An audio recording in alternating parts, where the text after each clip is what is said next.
I came to see Atticus Finch as the measure I should hold against my badge, a quiet plumb line I could lower into any rattle of argument to see how true it ran. He never moved fast, but he never drifted. He set a book on his knee the way a carpenter sets a level on a rail, checking for tilt before adding weight. When he spoke, punctuation relaxed, sentences shut gently, as if they knew where the latch was. In a town rich in loudness and largeness, Atticus was neither, and therefore listened to. He was not theatrical. He was exact. I learned to value that exactness the way a farmer values rain that arrives at night. It does its work without spectacle and leaves the morning fit for work and the ground willing to be walked. His decency was not decoration. He greeted the courthouse janitor with the same courtesy he used on the judge, and he did it when no one was watching. At the base of the stairs, he pinched the bridge of his nose where his glasses left a mark, then climbed with the patience of a man who understands that rushing does not make truth arrive sooner. Folks called him bookish. That was accurate and incomplete. The book in his hands was often a mirror. He read to see whether his reflection kept its shape under pressure. If it did not, he adjusted himself, not the mirror. This was unusual. Many men in Maycomb buff the glass and call it improvement. Atticus sanded the crooked edge of his own temper until it fit. In my line, law and conscience are neighbors who argue over a fence. The code book says one thing. A trembling hand on a doorknob says another. Atticus never pretended there was no fence. He repaired it post by post until conversation could pass across without tearing sleeves. I watched him represent farmhands for chickens and merchants for credit that came late. He never changed tone. He said sir and ma'am to everyone, including children, not as sweetness, but as scaffolding. Respect was a habit with him, and habits become weather. Under that weather, people stood straighter, spoke slower, and sometimes chose better. I do not claim miracles. I claim incremental repairs, which, like fence work, are the only kind that last. Here is a detail you will recognize. He was a widower, raising Scout and Jem, with Calpurnia running the household. In the evenings I often saw them on the porch, Scout swinging her legs, Jem marking his height on the doorframe. Their father sat between them and the street like a lighthouse, without a sign, steady and modest. In a county where boys are trained to fix a leak before asking for help, Atticus taught his son to read before teaching him to boast, and taught his daughter to think before teaching her to curtsy. Maycomb calls this old-fashioned. I call it sound. And when Calpurnia stood with arms folded, she and Atticus made a kind of twin authority, home and law in polite agreement. Once, behind Dease's store, a property quarrel swelled over where an oak's root had crept. I arrived with my notebook and found Atticus already there, coat folded over his arm. He did not pull a statute from his pocket. He offered a handkerchief, asked both men to sit in the shade, then drew the lot line in the dust with his shoe and drew a second line a foot away. He talked of wagons, rain, and courtesy. By the time he finished, the men agreed to share the space between the lines until harvest and argue again only if the roots kept walking. It was not the codebook solution, it was a better one because it would be kept. Small is where our town lives, so I count small proofs. One Sunday, he stopped by First Purchase with a note for Reverend Sykes. He removed his hat before the door and waited while the choir finished its verse. He used the church's proper name, never the clipped nickname others tossed around. Another evening he paced the jail hallway beside me after supper, not because he had business, but because words exchanged without audience can be truer. Our jail is brick and echoing, with a single bulb that hums like a patient bee. We walked until the corridor cooled, speaking of nothing grand. In the quiet, I understood why a man like him made a room steadier simply by standing in it. From time to time, he travelled to Montgomery for the legislature. He did not boast about it. He returned with the same walk and a dustier suit. The children, waiting at the gate, would scatter questions like marbles, rolling everywhere at once. He let them clatter and then answered in a circle. I tipped my hat and left reunions to the family. Yet I learned something from those greetings. A town believes in the law to the degree it believes the law looks like someone it knows. When he rose to speak, even fans slowed their turning to listen. One August, heat wrapped the square like a wet quilt. I kept a counterfeit nickel on my desk and a slice of pie cooling on the sill. Atticus stepped in, nodded at the pie as if to verify its testimony, and declined a piece, claiming he might grow partial to my evidence. We laughed and drank weak tea. Manners and porch talk may seem small, but do not misjudge their force. A child addressed as Sir when the world would deny him one learns that dignity can begin with a syllable. It mattered more than any policy we filed that day together. That lesson, along with stepping into another's shoes, was how Atticus changed rooms without raising his voice. We did not always agree. There were days I argued that an arrest would teach a quicker lesson, and he answered not with a rebuke, but with a question about what lesson would actually be learned and by whom. When I say he was a measure, I do not mean I measured myself and always liked the figure. A good plumb line reveals crooked boards.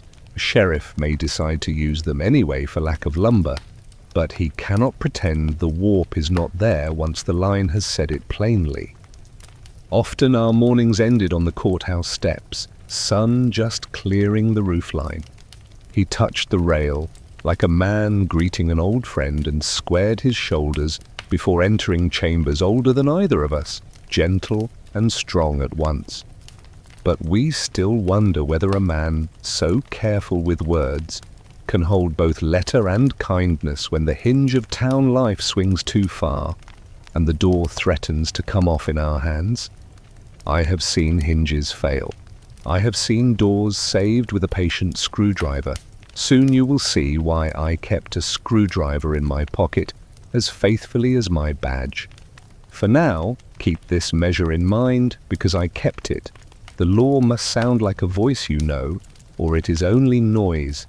Summer in Maycomb is less a date than a temperament that slips into pockets and porch swings, and the Finch children carry it wherever they wander.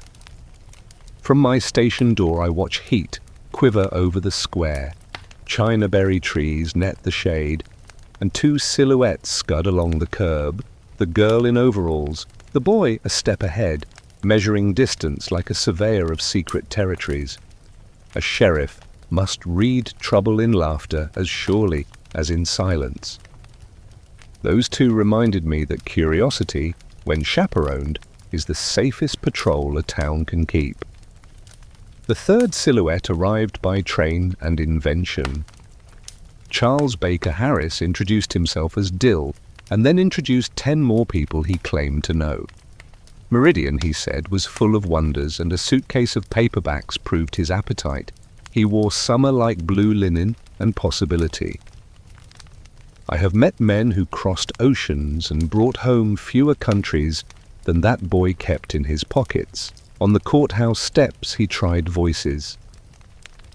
On the Finch porch he coached stories, then sat very still, letting imagination rest between flights. You will recall the game they played near the Radley fence, a performance stitched from rumour. One hot afternoon a tire barreled down the sidewalk with Scout curled inside, then pinwheeled into the Radley yard, releasing a dizzy child onto the grass. From the corner where I stood, the scene read more comedy than danger, but I felt the town hold its breath. Atticus soon said what needed saying. "Stop tormenting that man not in thunder, but in shade." I admired the precision. Children need boundaries that do not humiliate.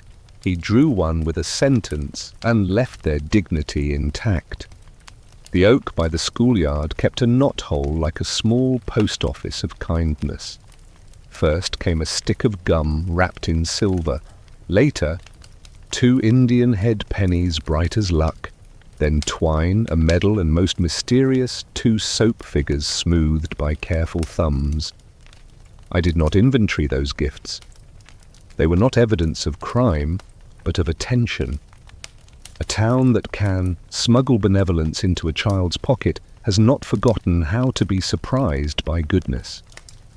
When the children left a thank you note, they were answering mail they could not yet deliver in person. Miss Maudie Atkinson's garden carried summer's clearest grammar. Azaleas flared, bees wrote cursive in the air, and 3 small cakes appeared as faithfully as noon. If Maycomb has saints, they are the ones who never claim it, and Miss Maudie's sainthood was made of sugar, laughter, and a refusal to repeat cruel stories. From her porch, she edited gossip with a tilt of her head. From her kitchen, she practiced a theology of pastry that taught reverence without a sermon. Calpurnia kept a different school. Her voice had angles because it held structure, and structure is a form of love. She called the children in from the street the way bells call sailors firmly, for their own good. I have overheard her insist on grammar as a conductor insists on tempo, and the music that followed made the house steady. Lemonade sweated on the railing. Admonitions cooled as quickly as tempers. If Atticus gave Maycomb its measuring stick, Calpurnia gave it rhythm. Allow me to loosen the air. Perhaps you remember summers when knees wore scabs like badges and pockets rattled with bottle caps and brave intentions.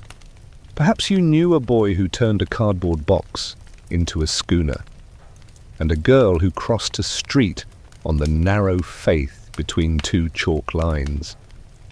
I keep a marble in my desk, not for luck, but for alignment.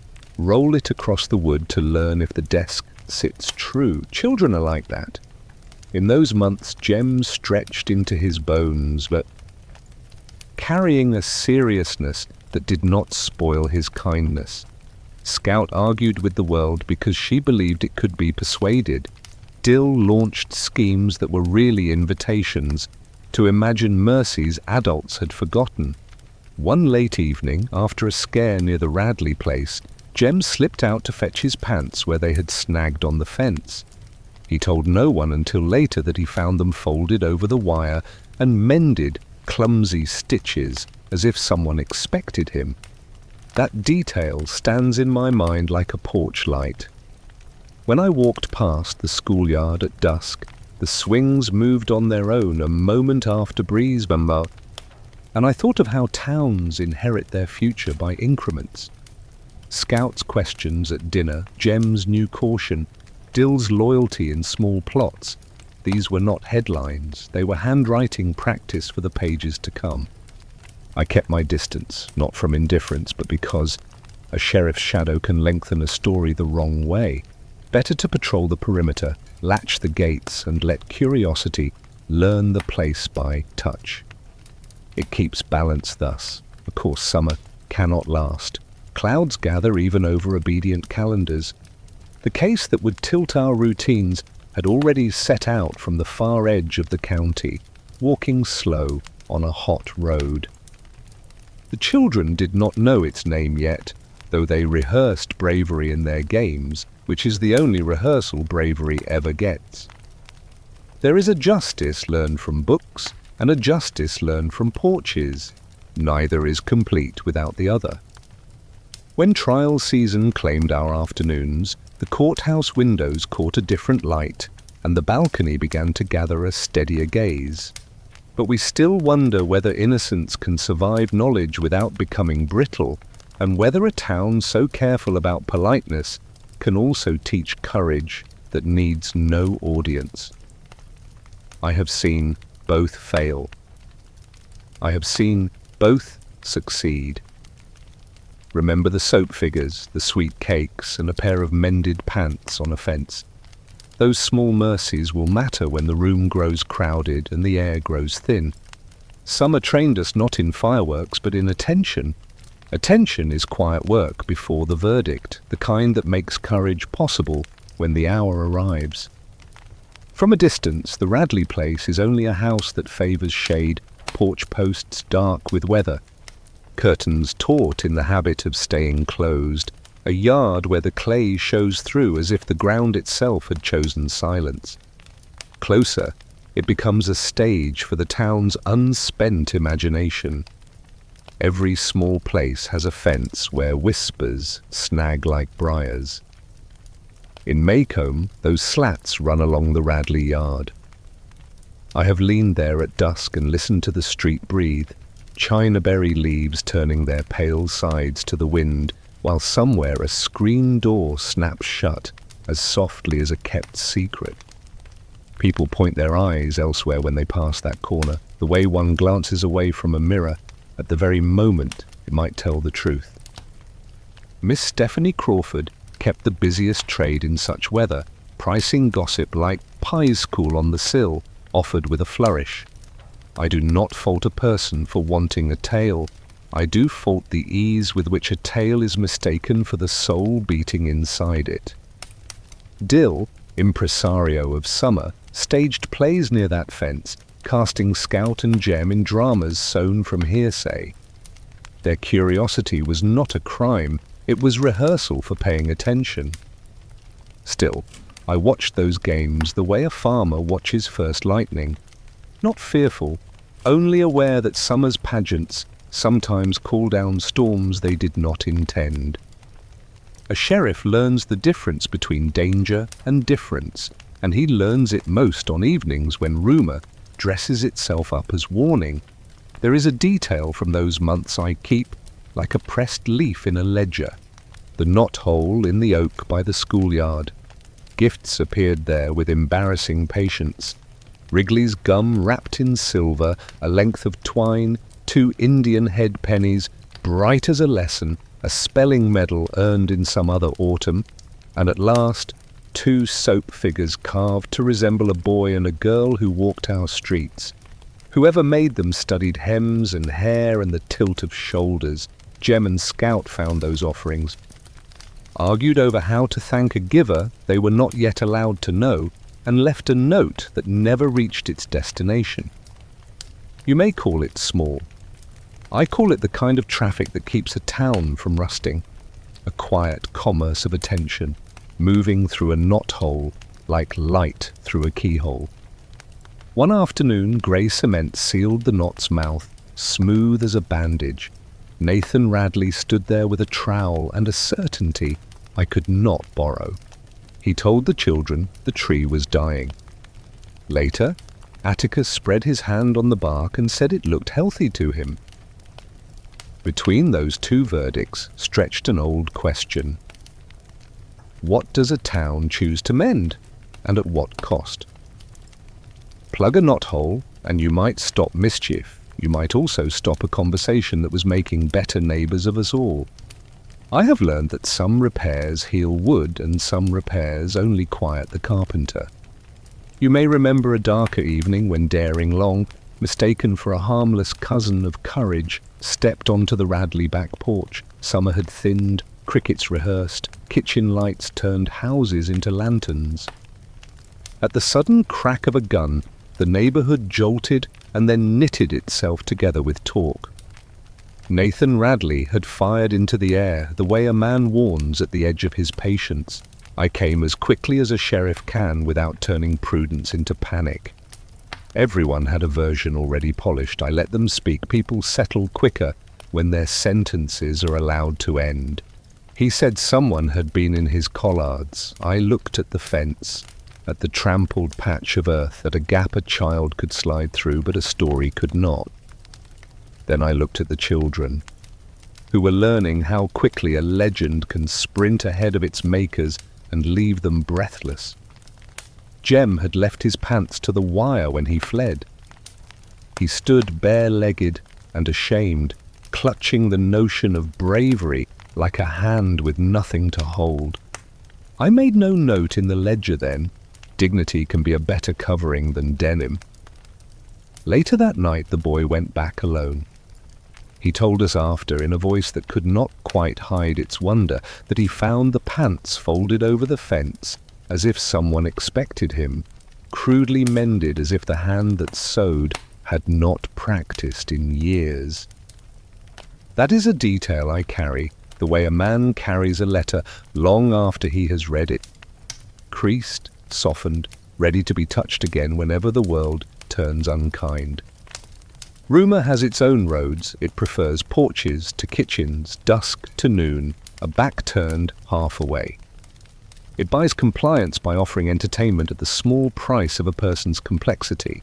The law cannot fine a story for trespass. What I could do was choose my own and keep to it. In the report I filed that night, I wrote, "Warning discharge within legal limit. No injury. Crowd dispersed without incident." Those sentences were accurate and incomplete, which is sometimes the most honest way to be both truthful and gentle. If a page must stand in a file for years, let it age without cruelty.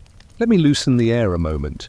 Perhaps you have known a house on your street that collected legends the way others collected leaves, where a bent shutter meant a ghost to children and a loose hinge to anyone who fixes things. Perhaps you have stood in a kitchen where the kettle whistles too long because no one wants to be first to set gossip down. I have learned to cut the flame, pour the tea, and ask after tomatoes.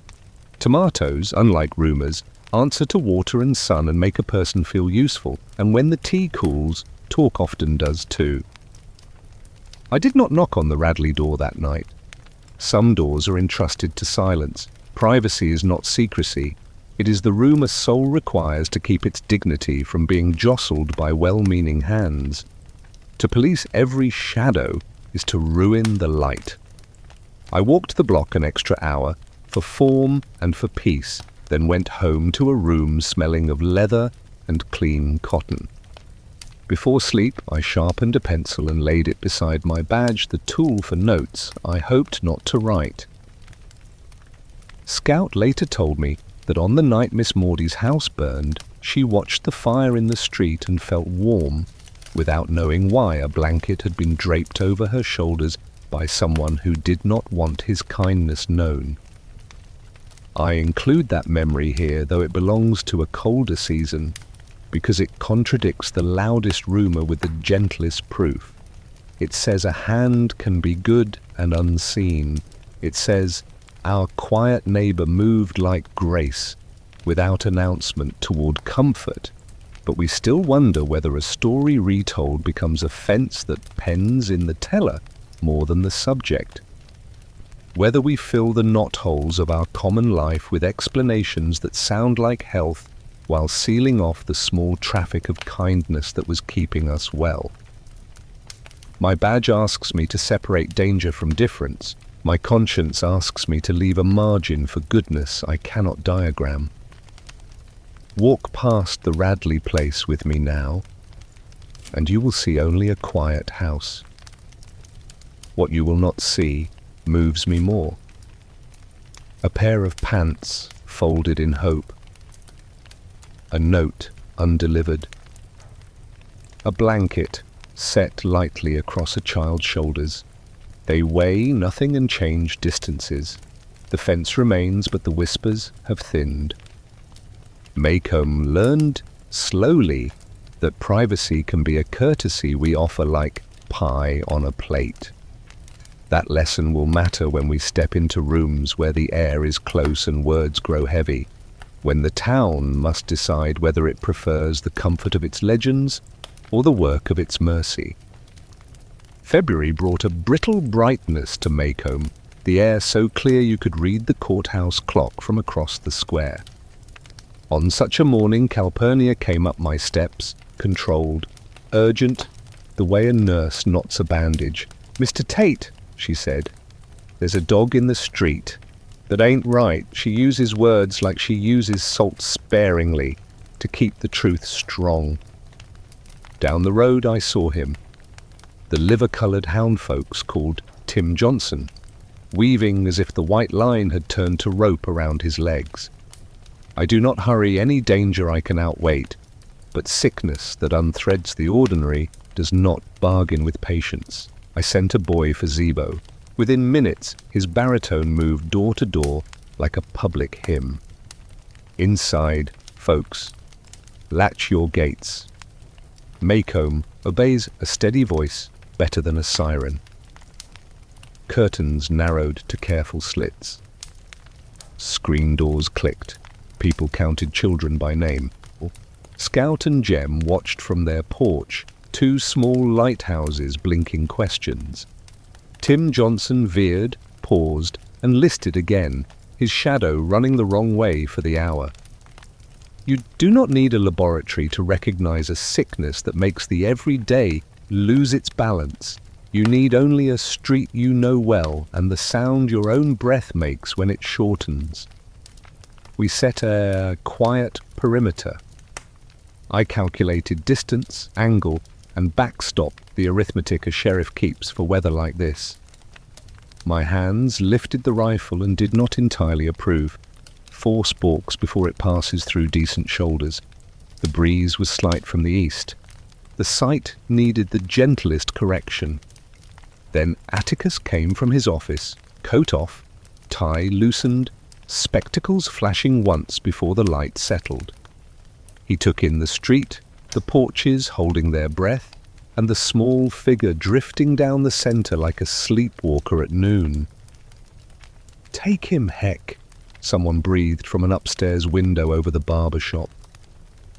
I sighted, adjusted, and felt the town's weight balancing on the ledge between caution and harm. "Atticus," I said, "this is a one-shot job." He frowned at the rifle the way a retired craftsman eyes a chisel he laid down long ago. "I haven't shot in years," he told me. "You haven't forgotten, eh?" I answered. Faith and necessity share the same sentence when time is short. He took the weapon and rolled his shoulders once, as if putting on an old coat he'd hoped to leave on its peg. He pushed his glasses up, then removed them and set them carefully on the road, a man making room for steadiness. The street held still. Even the dog recollected obedience for a heartbeat. Atticus found the sights without fuss. He did not waste courage by spending it loudly. Some men talked to steady their aim. He became quieter, and the morning obliged him. The report cracked the bright air and shut cleanly, like a door that fits its frame. Tim Johnson folded to the dust without drama, as if a fever finally let him rest. I waited a beat for the world to show its seams again. When nothing else tore, I let my shoulders release what they had been holding. Zebo would see to the remains with dignity. That is his way. I reclaimed the rifle and thanked Atticus. He was already bending for his glasses, studying the road as if the shot had written something there in very small print. Scout stood gaping. Jem stood taller. Children measure mystery by posture before they find words. I watched the moment land on them like a stamp new knowledge pressed into the soft wax of afternoon. Later, someone would revive the nickname One-Shot Finch, which Atticus dislikes the way a craftsman dislikes a trophy that mistakes an afternoon for a lifetime. Here is how I recorded it. Rabid canine observed moving erratically on main thoroughfare. Residents secured. Zebo notified. Single discharge executed by A. Finch at sheriff's direction. Threat removed. No injury to persons or property. Our forms are built to travel through time without catching fire. They omit the trembling of screen doors, the hush of 100 lungs. The way a child's trust in a father can grow 2 sizes between 1 second and the next. Reports are honest and insufficient. I file them anyway, because the future deserves a cool page to review and a warmer memory to consult beside it. Let me loosen the air. Perhaps you have caught a glass that slipped off a counter and set it back without ceremony, the relief larger than the deed. Or you have tapped the brake a fraction sooner than habit and spared a lapful of coffee. Such moments teach proportion. Atticus's shot was proportion, no flourish, no lecture, only the exact amount of force required to restore the street to ordinary grammar. Town life phrased not only by wrongdoing, but by remedies larger than the wrong. That morning, we used only what the wound required. Afterward, Maycomb resumed itself by degrees, doors sighed open, brooms resumed their dialect with porch boards, a radio tested a tune. Fear, which had begun to gather like a cloud, was escorted politely to the edges of town.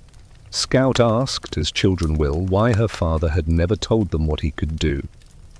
"I'm as humble as the next man when I know I've got something to be proud of," he said, meaning that skill is for service, not spectacle.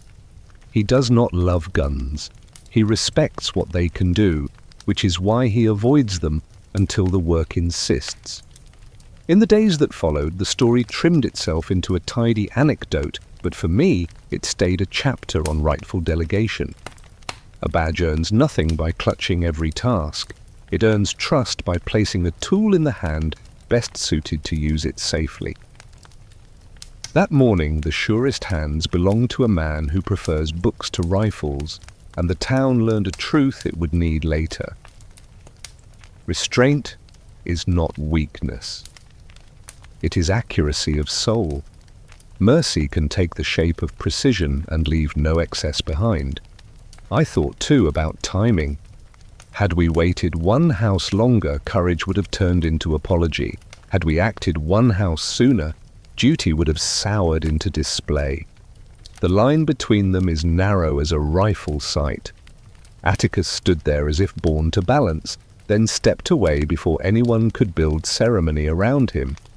He left the scene smaller than he found it, which is another name for peace. That evening I walked the block. A boy practiced a yo-yo, finding the rhythm where the string forgives and returns. Miss Maudie watered azaleas with the reverence of someone performing a civic duty.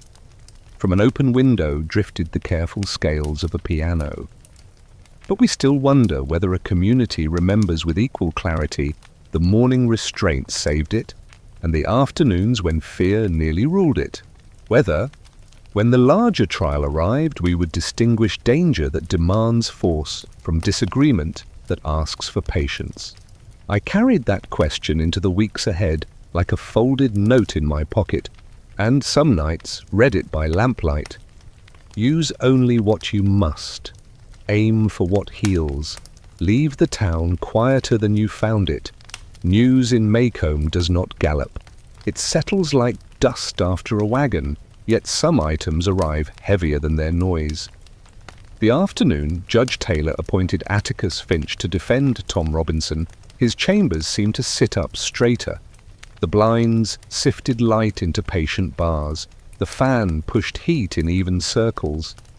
Taylor, chair tilted and a chewed cigar, gone cold in the tray, wore carelessness the way some men wear a coat to free the arms for careful work. "Heck," he said, "keep your notes clean and your temper cleaner. That is how weight announces itself. Here not with a bell, but with instructions." I nodded, already hearing the town adjust its posture, the way a congregation shifts before a hymn it knows will ask something of it. Atticus did not make a speech when I told him. He studied my face as if I were a witness who might round off edges, then set his glasses a notch higher. "All right," he said, in the voice a man uses when accepting the weather.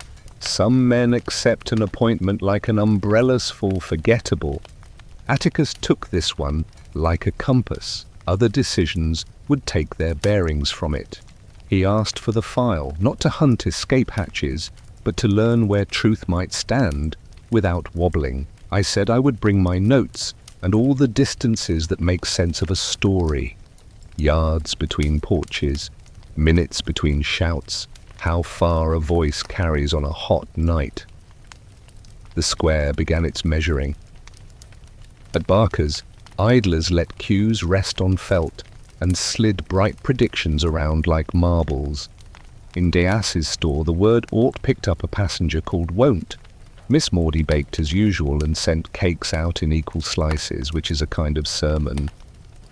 Calpurnia's nod carried one notch more resolve.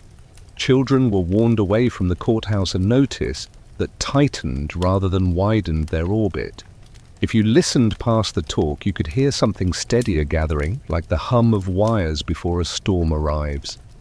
Before the appointment, there had been a night on the far road that set the file on its walk toward Taylor's desk. Bob Ewell met me with whiskey on his breath and indignation trying to pass for authority.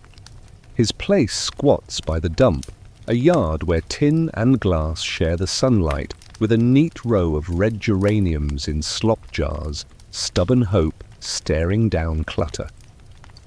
He claimed harm to his eldest girl. "I will not parade her hurt. The law is not a lantern for spectacle." I will say, fear and confusion make a poor choir, and that night they sang off-key. I took statements as cleanly as the room allowed and stepped back into air that did not help much. I did not call a doctor. That omission would later sit on the witness bench beside me, and I will not pretend otherwise. In our county, a doctor means miles and money. Sometimes habit votes to save both. Habit must not outrun diligence. I learned the lesson properly when the courtroom lamps were hot and the questions exact.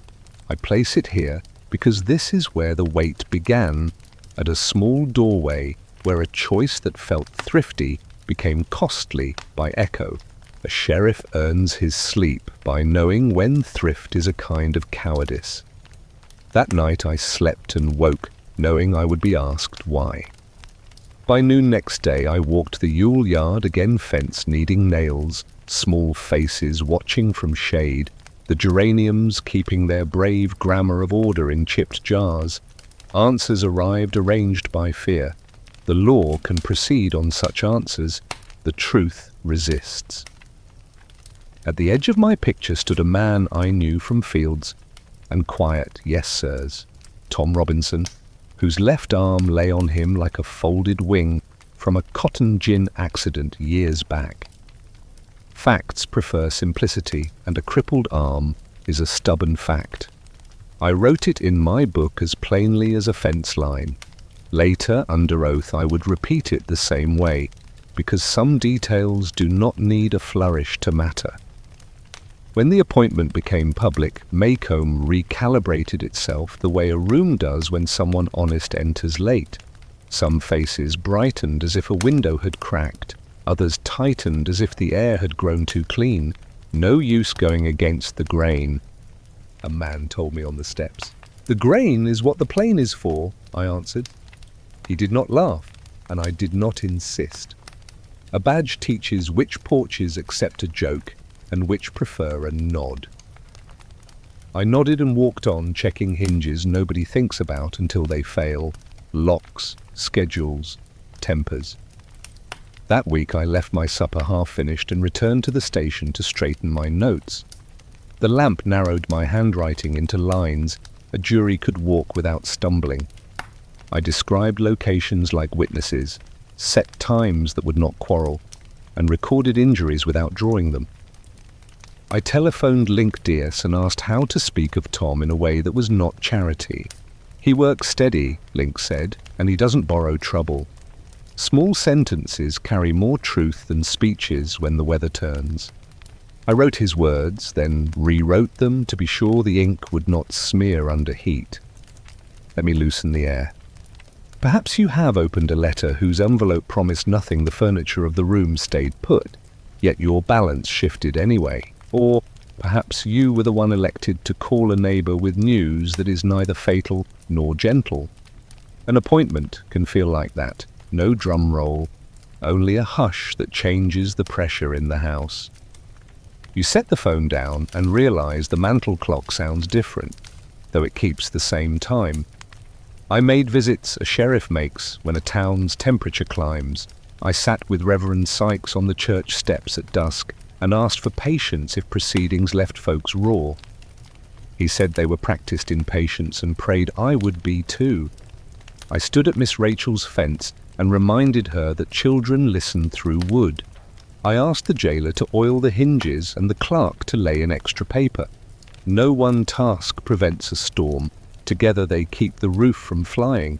Courtesy is not a cure, but it is a brace, and a brace buys hours that panic would waste. Atticus and I set a narrow calendar, hearing dates, witnesses, a courtroom map as careful as a wedding chart where certain aunts have not spoken in years. He wanted facts without embroidery. I gave them, and admitted again the doctor I had not called. He did not scold. Let the truth be as tidy as it can, he said, and no tidier. He asked about Tom's arm, and I described angles such a limb could not manage. We drew a path from accusation to fact, as if laying a chalk line across a floor and promising not to kick it with our own impatience. Meanwhile, the town settled into its waiting posture, upright, talkative, pretending surprise when the inevitable arrived on schedule. Saturday nights swelled and thinned, Monday mornings smelled of sawdust and soap. Some folks stopped speaking, some spoke too much. Children, blessedly, went on requiring supper and shoelaces. The sky wore weather as usual. Only the air between our words grew tight, as if even greetings had to squeeze past something unseen. On my desk I placed two tools side by side, the code book that fits a pocket and the pencil that writes what decency demands. The book tells you what must be done, the pencil records how you did it. Between them, a badge chooses its angle, firm without swagger, careful without fear. That, to me, was the weight of Taylor's appointment. Not a burden that bends the back, a balancing pole a man takes up to cross a narrow place without falling into his own certainty. I could feel the pole settle in my hands, but we still wonder whether a community that prides itself on manners can keep its footing when manners and justice pull opposite ways. Whether the weight of an appointment teaches us to stand straighter or merely sinks us into familiar chairs. I felt that pull myself, between the law that closes a file and the conscience that refuses to be folded. So I sharpened my pencil and my patience both, knowing we would soon need more of each than the drawer could conveniently supply. The call came just after sundown, the hour when storefront glass keeps a sliver of the sky and streets remember their manners. A voice reported trouble on the old Sarum Road, nothing specific, enough to tug a sheriff's conscience. I told the jailer I might be an hour and drove into pines that smelled of tar and patience. Halfway there the night declared its emptiness. No lanterns, no anxious dogs, only frogs practicing steadiness. In Maycomb, real mischief travels with detail. Vagueness is its disguise.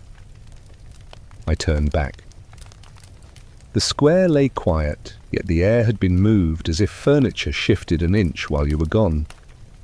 I walked the long way to the jail. Our jail is plain brick with a single bulb above the door and windows that do not volunteer anything.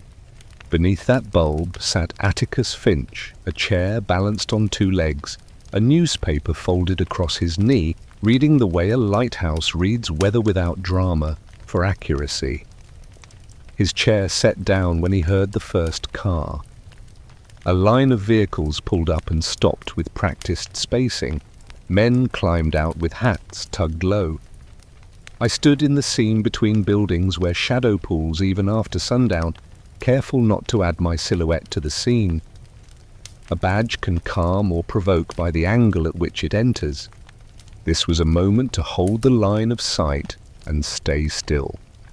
The men arranged themselves, their quiet saying what they did not wish to say aloud.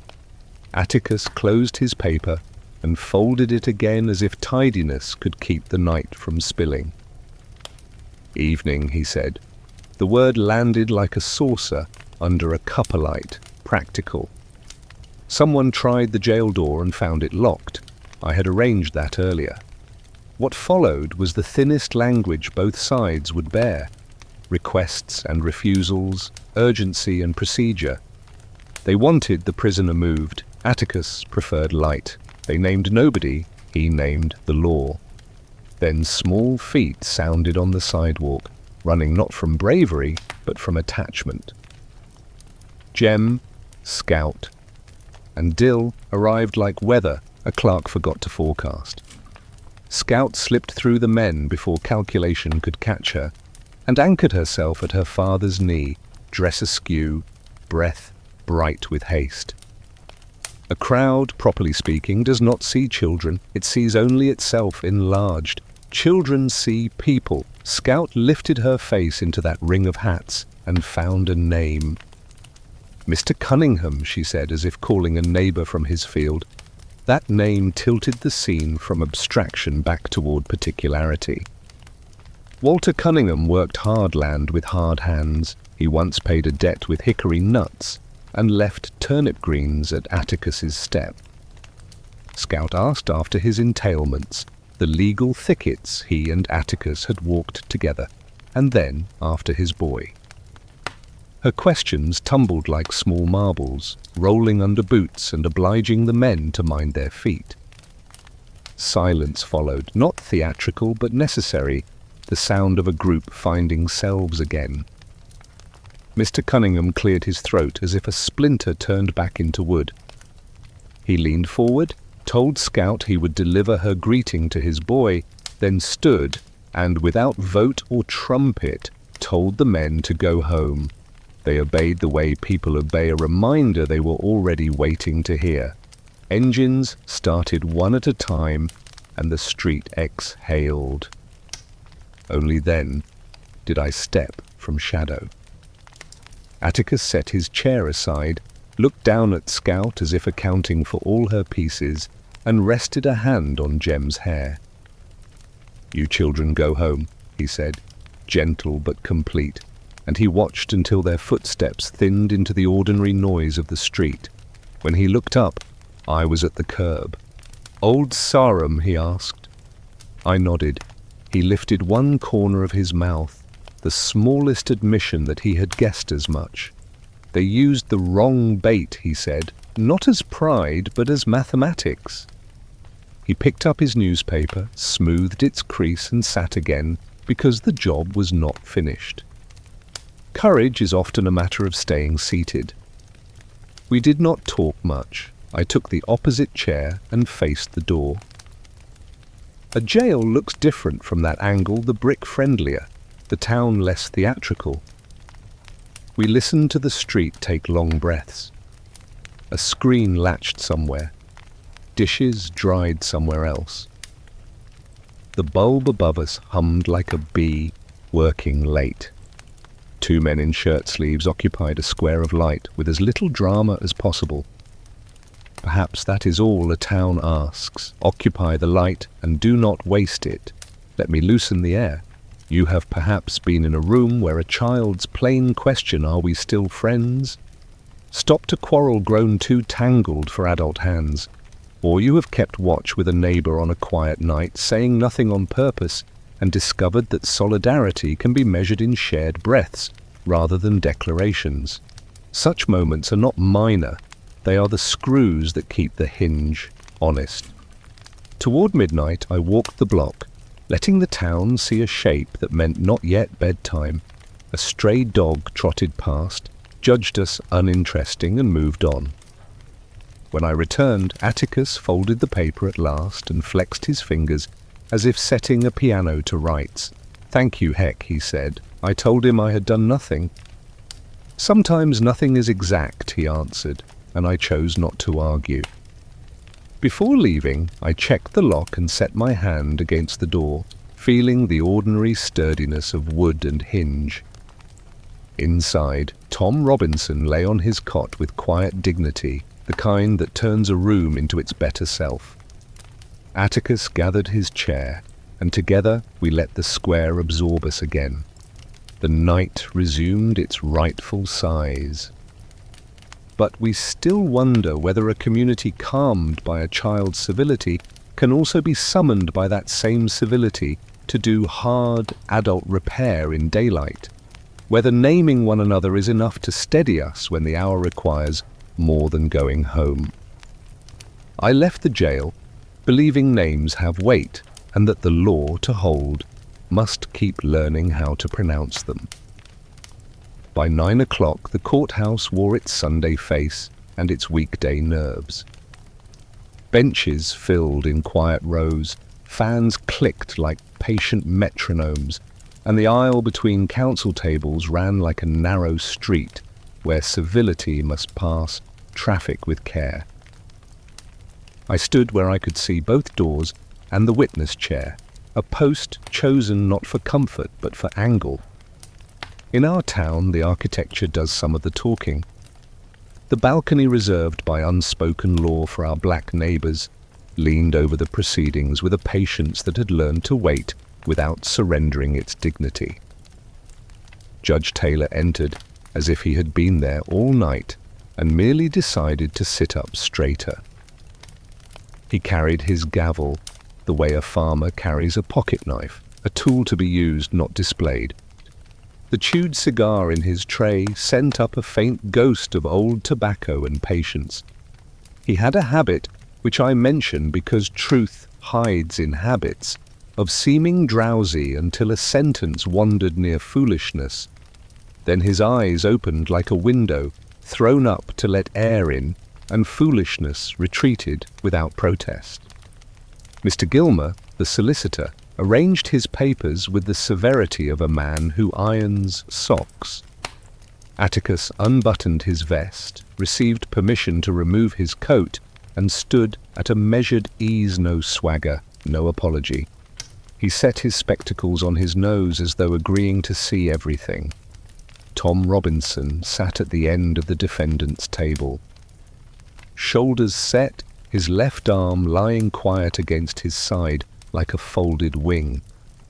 That arm would matter later more than any raised voice today, and I marked it in my mind as a fact that neither heat nor opinion could bend. The jury took their box with the careful gait of men for whom public sitting is heavier than public speaking. Farmers, storekeepers, men with sun in the seams of their faces, they looked anywhere but at Tom. I have watched juries study windows, belts, even their own thumbs with a devotion that would impress a pastor. Looking is a decision. In Maycomb, we are slow to make it. From the balcony I felt, rather than saw, Reverend Sykes settle a hush. Children rustled into stillness. Dresses sighed. Somebody found a peppermint and let its promise travel. You know a room is full when whispers begin to walk rather than run. I reminded the bailiff to keep the aisle clear and took stock of the exits the way a man knots a rope before crossing water. A courtroom is part theatre, part barn raising. People show up to be instructed and to help hold the roof. We began with matters that never make novels, a witness sworn and then excused for confusion about a time stamp, a map of the Yule yard raised on an easel that creaked. The court reporter adjusting his machine so its keys would not double. I answered simple questions in a voice I keep for truth, too plain to argue with. Yes, I was called to the Yule place. Yes, I took statements. No, I did not summon a doctor. Yes, Tom Robinson's left arm is impaired to the point of near uselessness. I spoke each sentence as if laying a board, square, level, without varnish. From my station I watched boundaries announce themselves without speeches. White men filled the front benches, black families took the balcony, women arranged themselves where they could see without being seen, considering it. Atticus spoke to each witness as if each could surprise him with decency. Mr. Gilmer spoke as though the tale were already finished, and we were merely tidying the margins. Both approaches have their followers. The judge favoured neither, so long as the questions made sense and the answers could stand upright under their own weight. Heat pooled and patience drafted itself into duty. Fans traced circles that did not cool so much as reassure. Miss Maudie, who does not care for trials as theatre, had sent a small bouquet to the clerk's desk zinnias with serious faces, cut to ordinary height. It is not in the record, but it steadied me to see colour that asked nothing of anyone. Trials drain a town of easy kindness. Flowers refill a thimble, allow me to loosen the air. You may have sat through a meeting where the agenda was 3 items long, and the minutes were 20 pages because every chair had a word to add. Or perhaps you have watched a school play and found yourself studying the proscenium more than the plot, simply to rest your worry. Courtrooms borrow that feeling. The wood wants to calm us. We ask it to. Atticus did not pace. He calibrated. When he rose, the jury did not lean away. They leaned toward the sound of a man who treats questions like handshakes. Mr. Gilmer's eyebrows did more work than his adjectives. I have no criticism to offer. Men choose their instruments. My duty was not aesthetic, but structural. Keep the aisle, keep the peace, keep my own temper zeroed at level. Once a laugh started somewhere in the back, the nervous kind that comes when a word lands askew, and the judge pinched it out with a look that knew where to find the fuse. The first day did not deliver revelations to satisfy the square. What it delivered was orientation. We learned the room's breathing, who cleared a throat before objecting, who gripped an armrest when a name was spoken, which floorboards complained under the jury's second row. I watched Tom keep his eyes where respect lives on the judge, on the lawyer asking him nothing yet, on his hands when the air pressed too close. Dignity, like a bench, holds more weight than it appears able to, and does not ask to be thanked for bearing it. Near recess, Scout and Jem bent forward on the balcony rail, young cartographers mapping the distance between what they had been taught and what they were watching. Dill swung his legs and tried a smile he did not feel. Reverend Sykes kept a palm just above their shoulders, blessing or break, ready to steady. When the judge rapped the gavel, the sound reached the staircase first, as if warning the steps to behave themselves. I could not see Miss Maudie, but I thought of her porch, and imagined her watering can paused mid-tilt, listening for the temperature of the town to declare itself. We broke for a few minutes. Outside, the square rearranged itself around water jars and opinion. I stood with my back to the brick where the shade was honest. People asked what I thought, and I said what a sheriff should, that the truth has its own legs, and if we do not hobble them with hurry, they will bring themselves where they need to go. No one thanked me for that. Answers like that do not fit in a pocket. They are too long to carry and too light to set down. When we reconvened, the air felt thinner. Rooms do that when the day decides to matter. The judge adjusted in his chair. Mr. Gilmer flattened a page against the table till it accepted its place. Atticus cleaned his lenses with a handkerchief as plain as a dish towel and returned them to his face, renewed agreement to see clearly.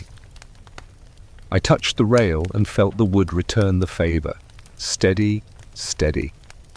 But we still wonder whether a room arranged by habit can also receive a justice that disarranges comfort. where the fans and flowers and polite voices can hold when the weight of a long story begins to collect on one side of the scale. Today we learned the room. Tomorrow the room would learn us. The second morning opened with pencil shavings and a hush that belongs to dentists and churches. I took my post and watched the witness chair as if it were a small dock where boats arrive without flags. Mr. Gilmer called Mayella Ewell. She crossed the floor like someone stepping on board she had not nailed herself. Her dress was careful, her hands less so. She twisted a handkerchief until it looked like a thin rope, then hid it as if jurors could read knots.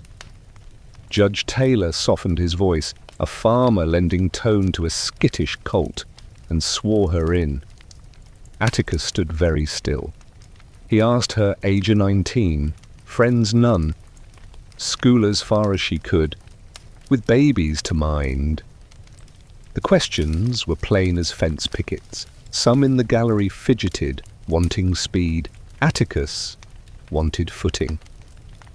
He climbed by small steps because a fall here would crush more than pride. When he asked about her right eye, whether anyone had seen a bruise there, the room leaned forward the way wheat leans toward a breeze. She said yes. He did not press the bruise, he pressed the direction. "Who hurt you?" he asked, and the courthouse shrank by half. Mayella glanced at the table where her father sat, then away, then back again.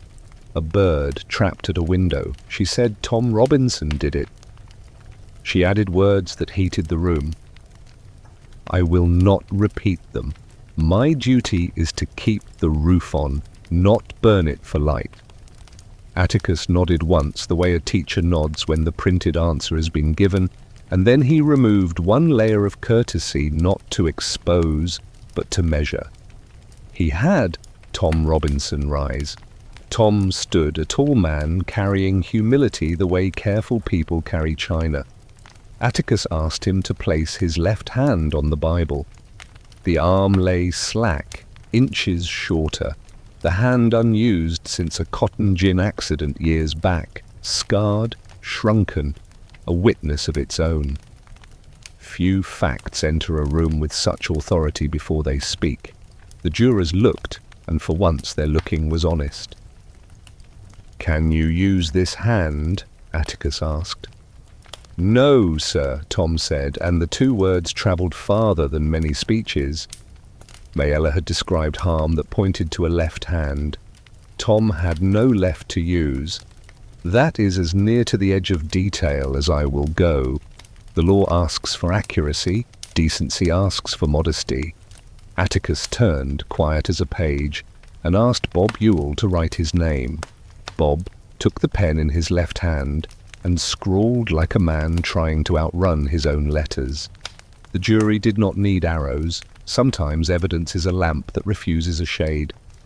Atticus returned to Mayella with gravity, not cruelty. He wanted sequence, not apology. How long had she been alone that afternoon? Why had no doctor been called? Had she invited Tom for small tasks, as she had before? Kindling, hinges, water? Mayella answered yes, then no, then yes again, as if truth were a chair dragged across a rough floor. When her answers stuck, Atticus let silence stand. He would not make a spectacle of a struggling girl, even while he defended an innocent man. Mr. Gilmer's turn with Tom was a colder instrument. Short questions, clipped adjectives, an air that tried to make dignity sound like presumption. "Why were you always helping her?" he asked. "She seemed to have nobody," Tom said. The room tilted. That word wore the wrong hat for some ears. Pity is a dangerous visitor in a hot room. It is mistaken for insult by those who have none to spare. I winced, not because kindness offends me, but because I knew how quickly a single syllable can be turned sideways and made to wound the mouth that spoke it. Tom told a steady story. He often passed the Ewell place. When asked, he helped. He never sought payment. On the afternoon in question, he stopped because Mayella called. He stayed because she stood where the door blocked the yard. He tried to leave when meanings changed. He could not have done what was claimed. The arm said so before his lips did. He answered, yes, sir, and no, sir, with a music that did not plead. It simply told, let me loosen the air.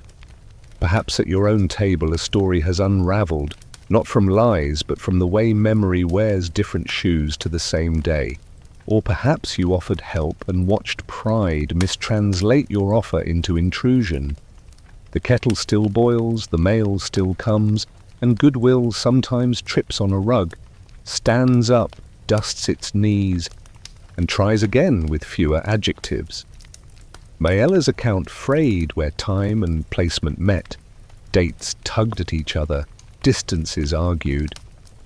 I did not celebrate. A hard life can be wrong about clocks and right about fear. My oath is to truth, not to a scoreboard. Atticus, understanding the same, kept his questions like a basin that collects without spilling. When Mayella turned tight-lipped, he bowed his head and stepped back, as if excusing himself from forcing more than justice could use. I took the stand again for small clarifications, the yard's layout, the distances, my failure to call a doctor. Mr. Gilmer asked if doctors cost money. I agreed.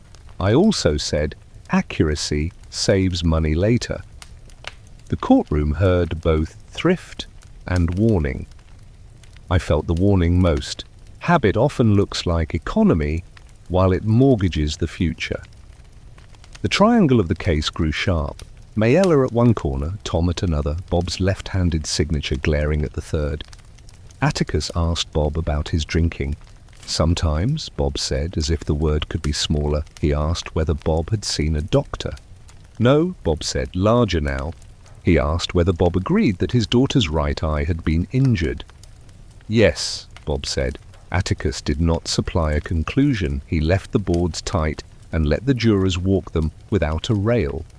Children in the balcony leaned so far forward that Reverend Sykes placed a steadying hand just above their shoulders.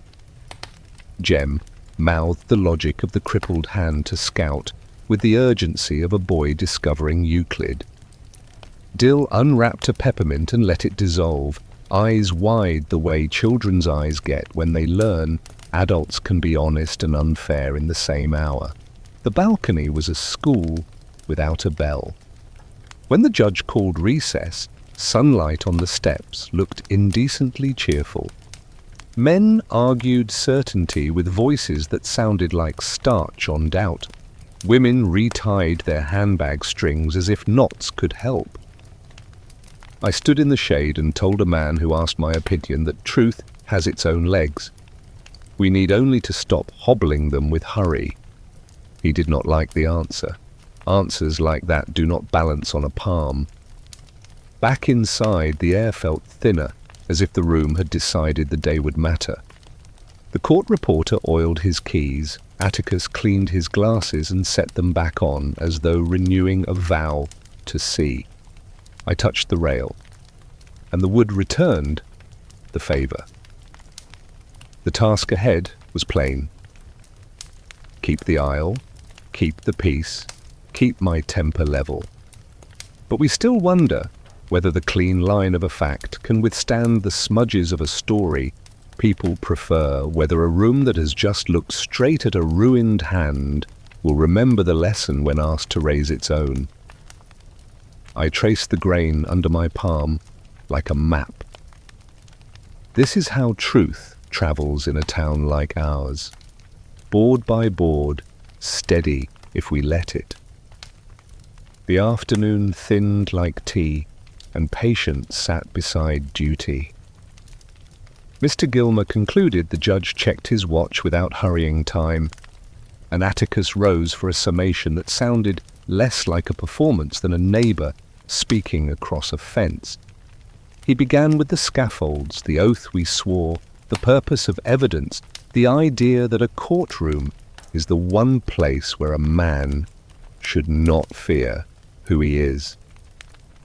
He did not pound, he set words like planks steadily.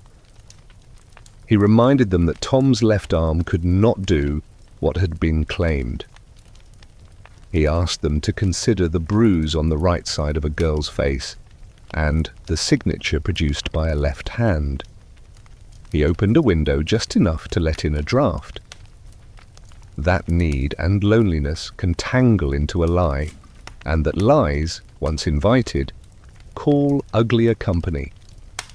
When he said courts are only as sound as the people who sit in judgment, he looked not at the jury but at the floorboards.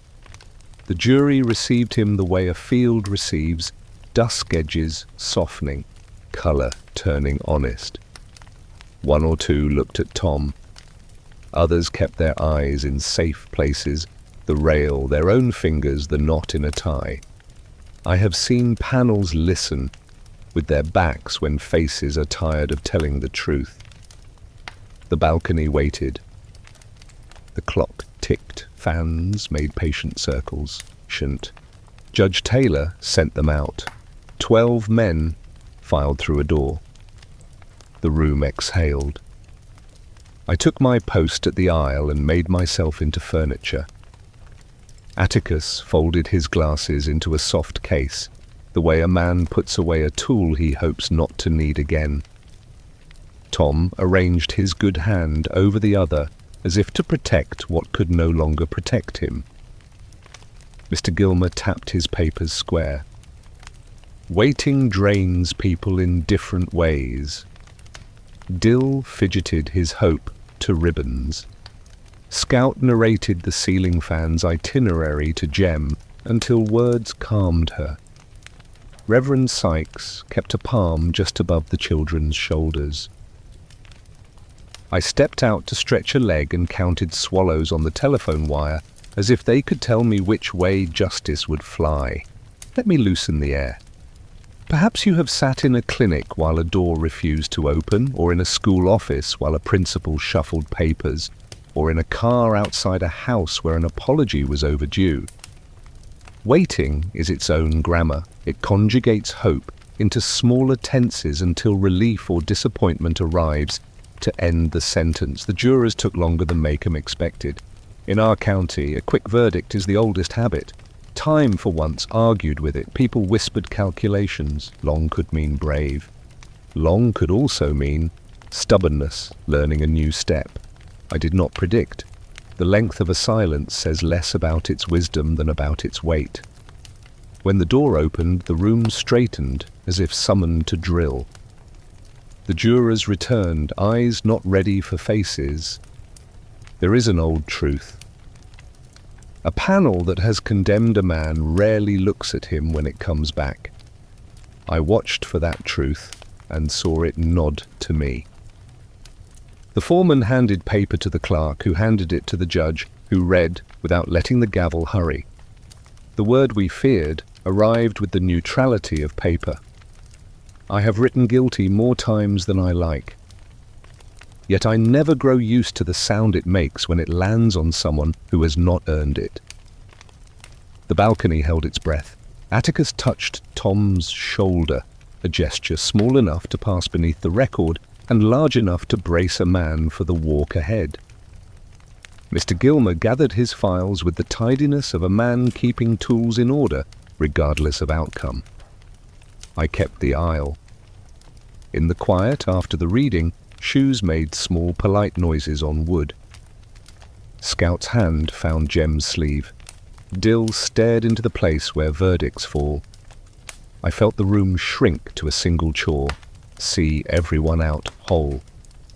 The judge dismissed us.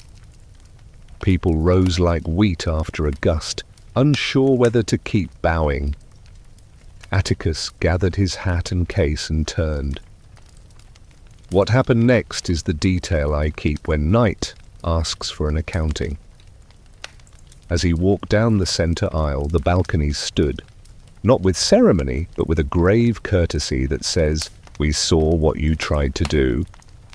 Reverend Sykes told Scout softly to rise with them. She did. Atticus did not raise his eyes. He is not one to spend thanks on himself. He passed beneath that quiet canopy and went out into air that had not learned what to do with itself. Tom was led away with dignity that he provided. He did not ask the room to carry it. I signed the papers with a hand that refused to hurry. Outside, the square pretended to resume. Crickets kept their tune. Miss Maudie's curtains breathed. On a far porch, a radio tested a hymn and then thought better of it. I walked once around the block, counting porch lights like beads. I have no ritual for days like this except to notice the ordinary.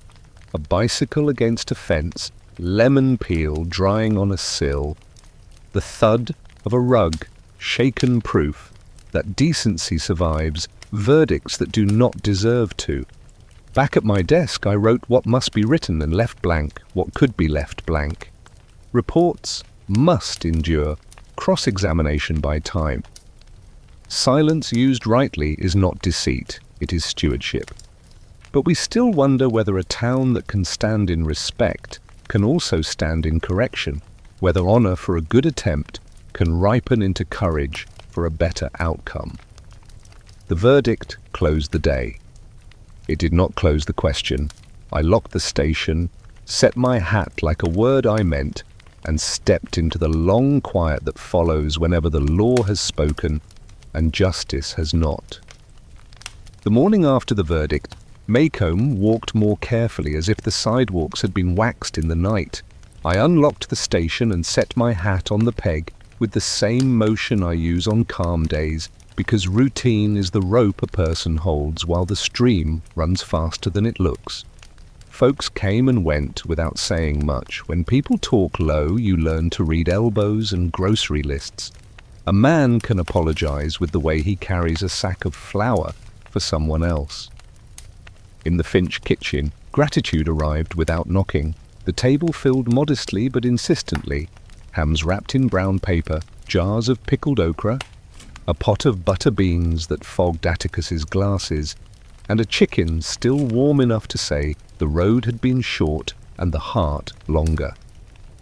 Calpurnia stood with one hand on her hip and the other on a towel, not with pride but with the discipline that keeps pride from using itself up on speech. Atticus ran a palm over his hair and said it was more than he could ever repay. "Don't," Calpurnia told him, soft as the scrape of a chair. "Just let it be thanks." That is a detail worth writing down.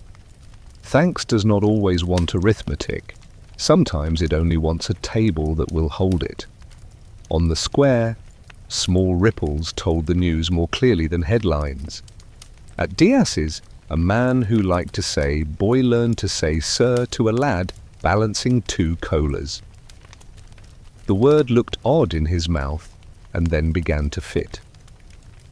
In the barber shop, razors quieted when a name was spoken. Judgment travels fastest when it rides on silence. Miss Maudie sent out cakes again, 1 large for company and 2 small with names implied rather than iced. She told Jem gently that men like Judge Taylor chose Atticus because they trusted him to put the truth before comfort.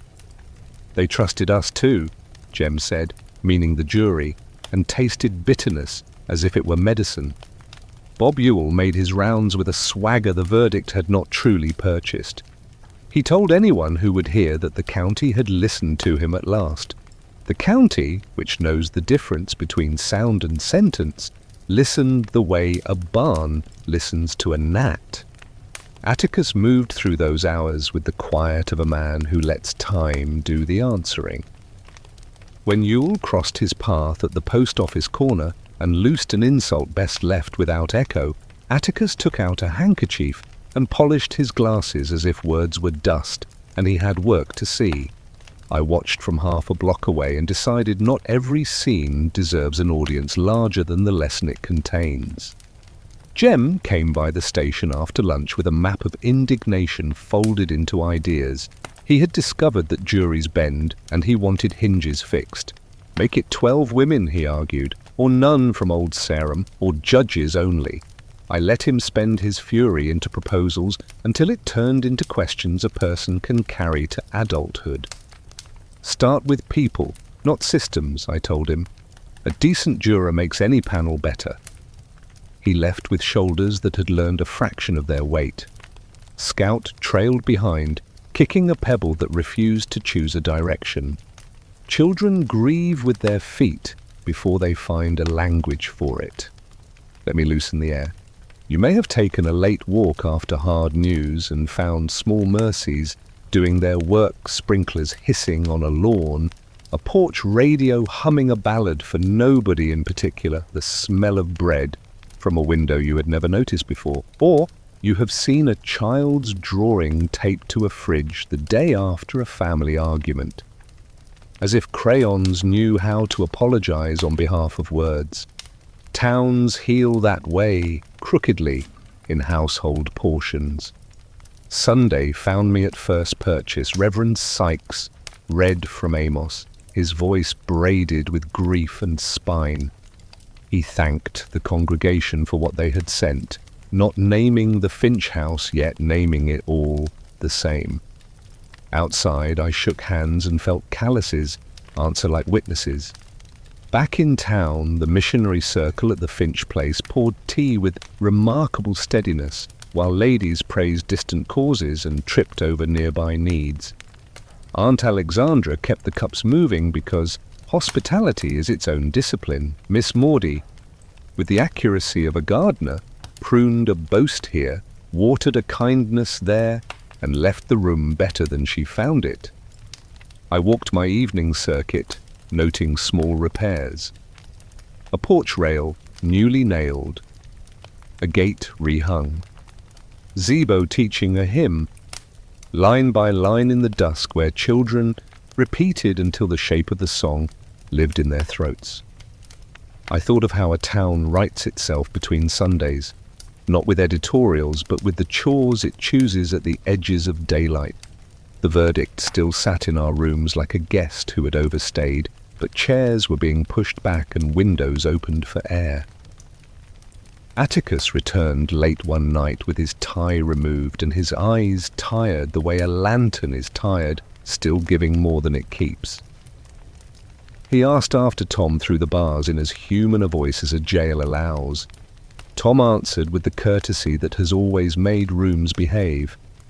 I logged the visit and then left the rest unwritten, because compassion does not flourish in margins meant for dates. The jail is brick and plain. Kindness has to bring its own furniture. School began. Scout learned new arithmetic and older hypocrisies. Jem tried to square Euclid with people. Dill sent a postcard promising winter stories. On Saturdays the square pretended to forget, and on Sundays it remembered. I bought nails from Diaz and watched him count change twice for a woman whose hands shook.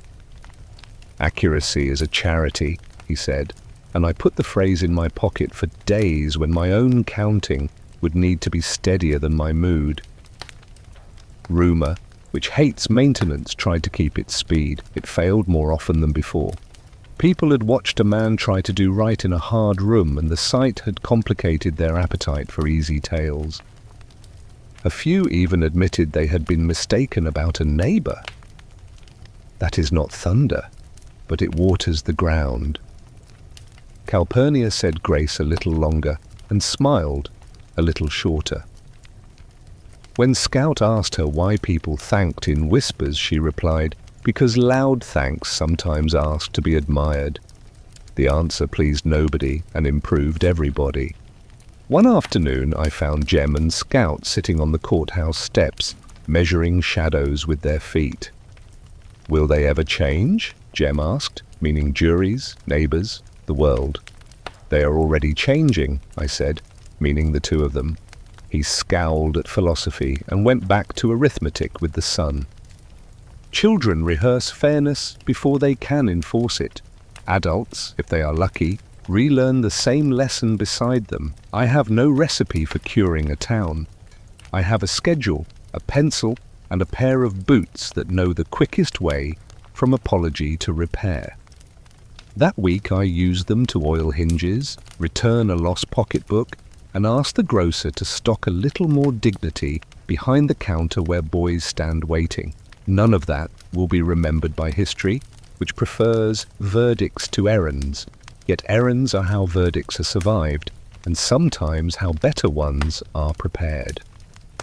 But we still wonder whether small ripples can gather into a current strong enough to move a verdict's shadow, whether the corrections of grocery aisles and doorsteps can one day lift a larger weight. I do not despise small. A sheriff lives by it. So does a town that hopes to recognize itself when it is finally, slowly, improved. If you walk Maycomb with me now, you will not hear speeches. You will see a sack of flour carried across a street, a cake cut fairly, a sir added where it was missing.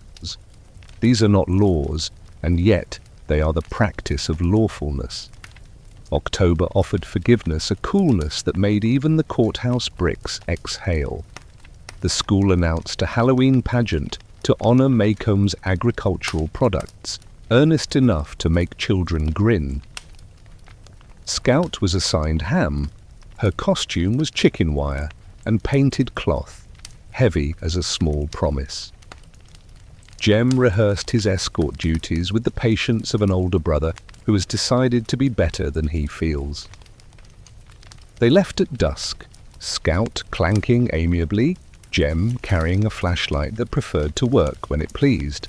On the porch, Atticus adjusted Scout's costume at the shoulder and reminded them to walk home together. Calpurnia, hands on hips, told them not to dawdle. The air smelled of pecan shells and cooling dust. Even the streetlights seemed relieved to be needed again. The auditorium was bright and well-intentioned. Cecil Jacobs leapt from behind a crepe paper tree and shouted, "Boo!" because tradition requires at least one boy to be obvious. Scout recovered, marched on stage, and waited for her cue. When it failed to come, she dozed inside her ham, then woke in time to miss her entrance. The town forgave her because a wandering ham is funny even to people who do not think of themselves as kindly. Miss Merriweather pronounced success, adjusted her shining crown of righteousness, and asked parents to collect their miracles from the wings. Laughter drained down the aisles, children unpinned their triumphs, and the October night accepted them back without comment.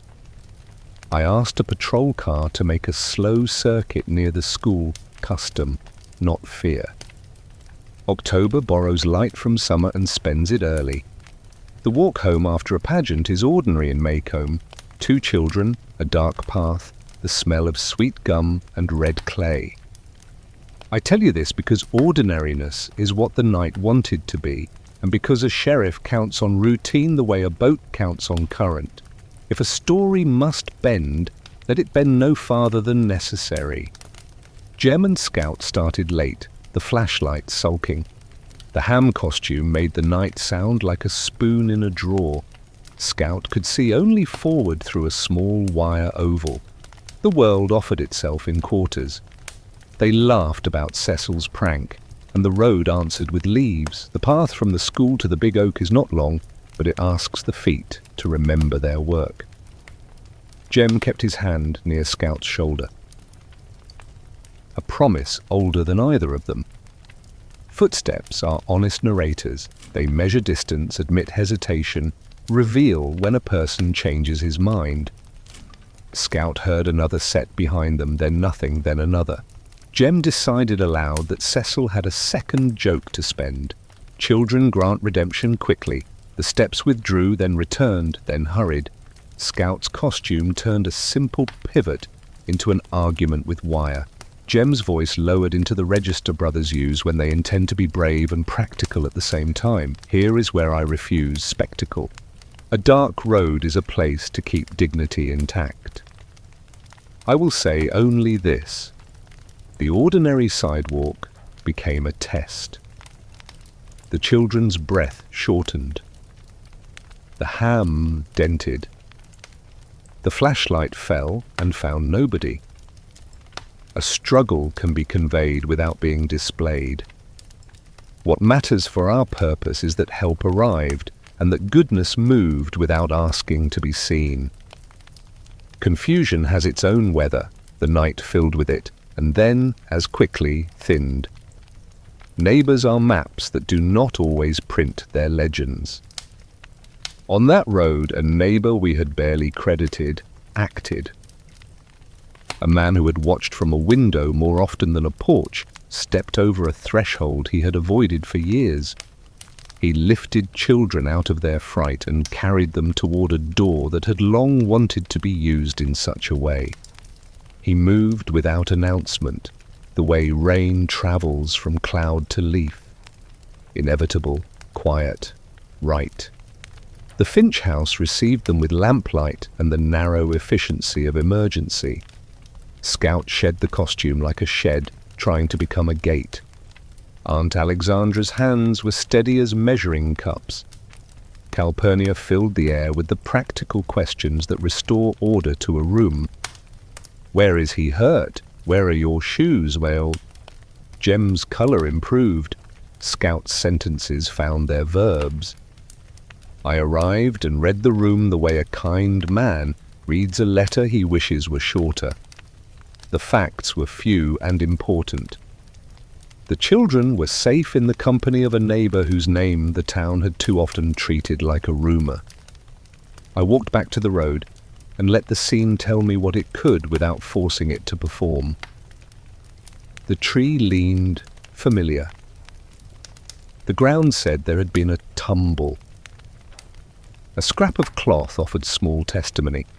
I did not write more than a page.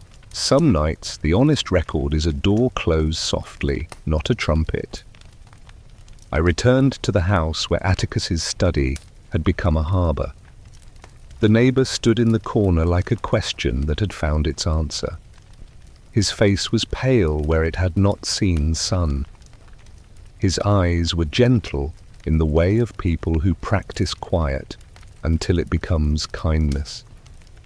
Scout looked at him the way children look when the world rearranges itself and becomes more possible. "Hey, Boo," she said, naming him into the room he had entered. The name settled with gratitude on the rafters. I have seen introductions that changed the course of a town. This one changed the size of a single night, and by degrees, everything else, and we discussed nothing that would invite spectacle.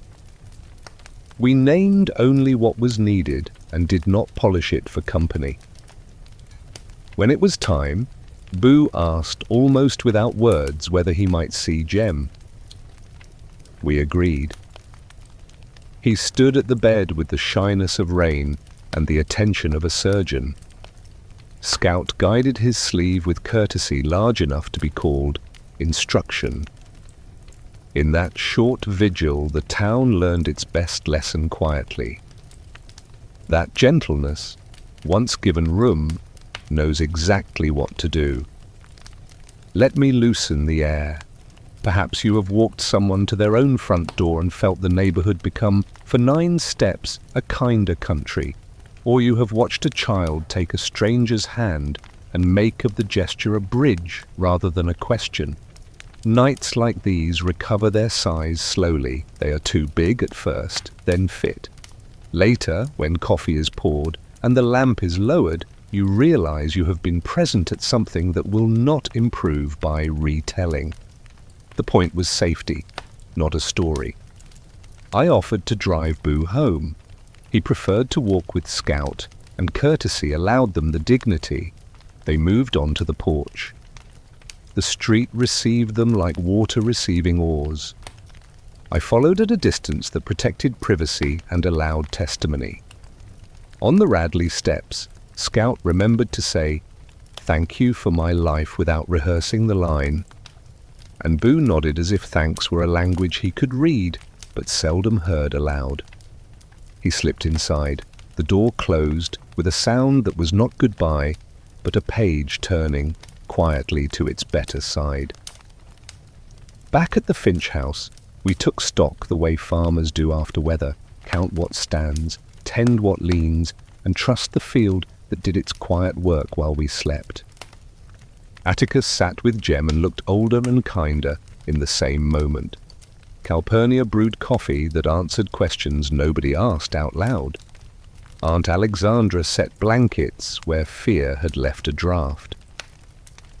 The neighbour's name, Boo Radley, became less a legend and more a person who had chosen, at the most ordinary corner of the map, to do an extraordinary kindness without witness or applause.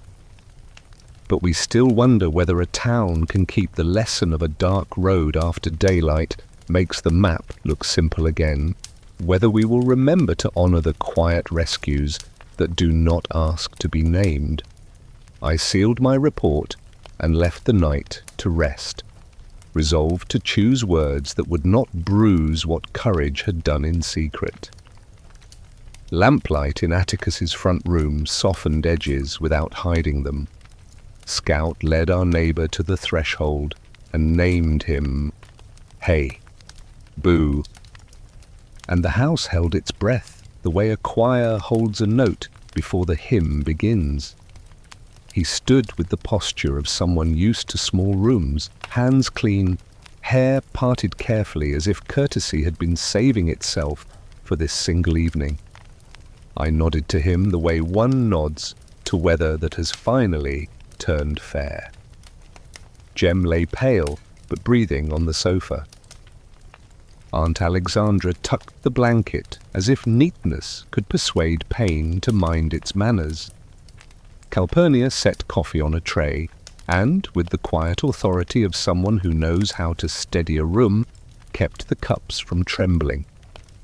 Before questions, I made an inventory, a scuff along the hall where chicken wire had scraped, a thread snagged on the banister, 2 brown twigs in Scout's hair, a dent in the ham costume like a small moon, the thin iron smell fear leaves behind. Rooms speak if you let them finish. Boo watched Jem with the attention of a man reading to the bottom of a page before turning it, and now and then he glanced at the door as if to confirm the way back out still existed should shyness need it.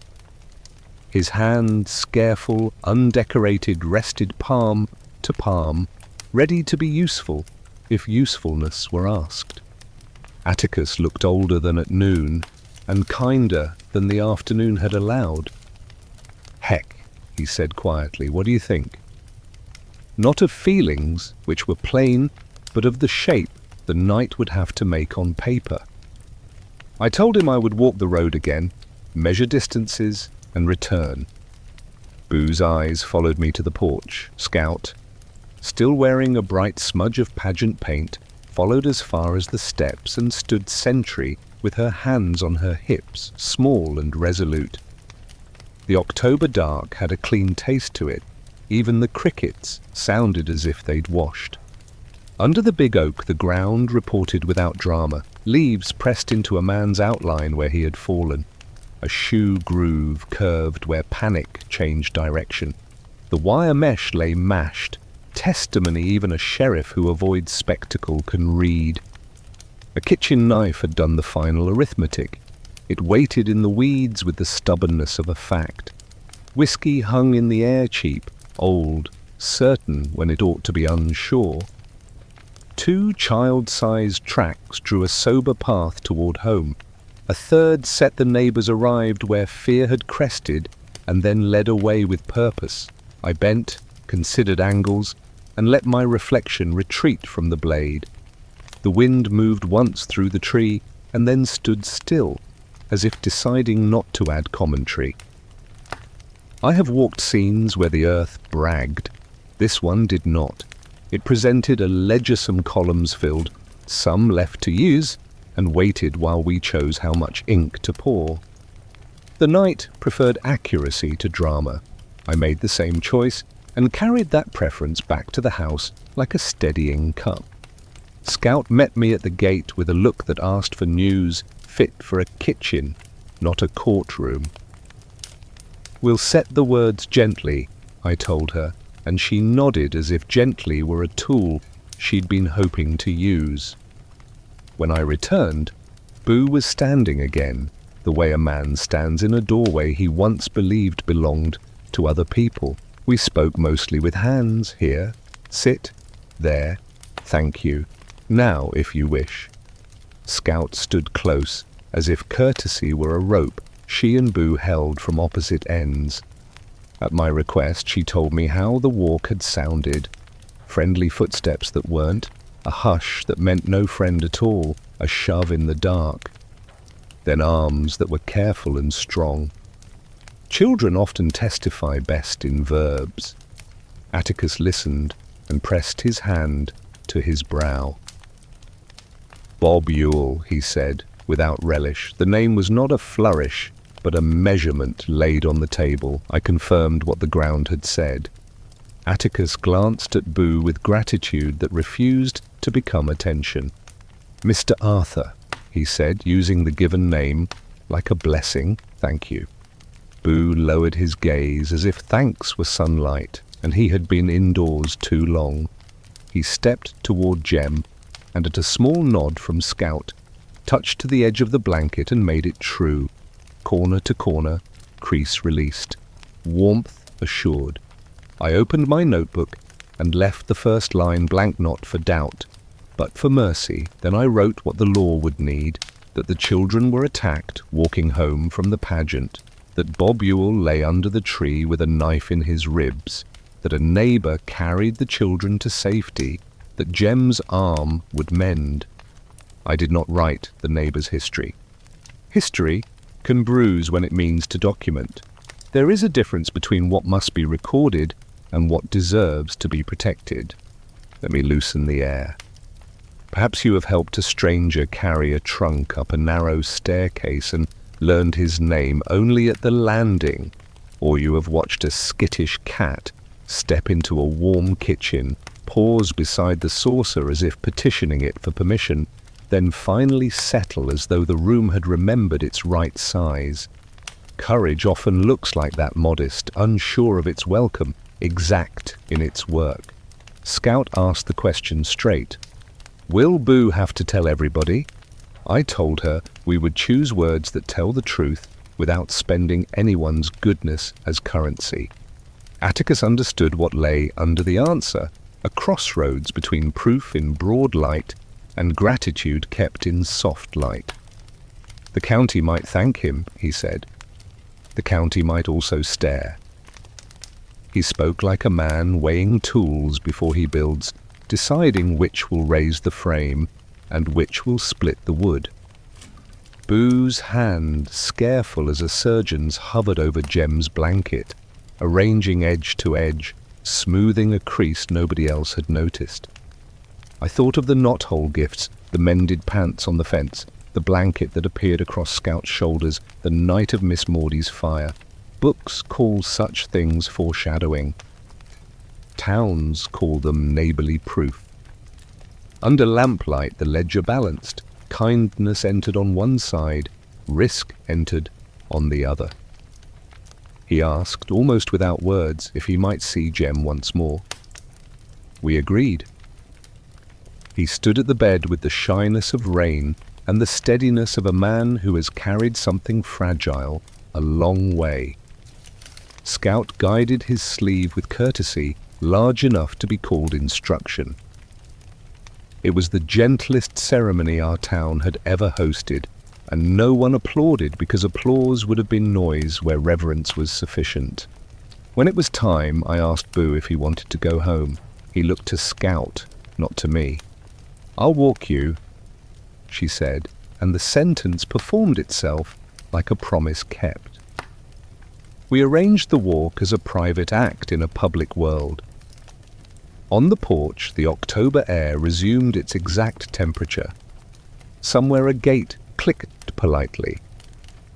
I stayed just long enough to see the street return to its rightful quiet, and then went back to the study, where Atticus waited with a father's patience and a lawyer's necessary sorrow.